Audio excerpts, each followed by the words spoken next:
Mēs tagad atrodamies Rūtskas ezerā, un te ir ļoti labas vietas, var arī ar telti te apbraukt, un te arī var ar traileriem apbraukt, arī ar toleti, te arī ir elektrība, duša, te arī ir mājas, ugunskurs, te ģīra pa tiem mājām, te ir pat, es ieraudzīju, ka te arī pie bērniem ir laukums, lai viņiem nebūtu slinkums, un tu arī vari te atnākt peldēties, ka man patīk peldēties, un es arī makšķerēju, un es te varu arī izdomāt braucienu ar kvadriciklu, tas bija labs ļoti, un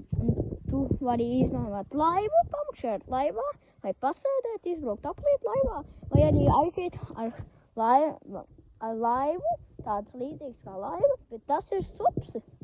kad tu gribi, bet viņš bija ļoti labs, un te, vai tev nebūtu baili, uzvelc vesti, un tu arī pasniedz Rūtskas ezerā, un tu arī te tiksi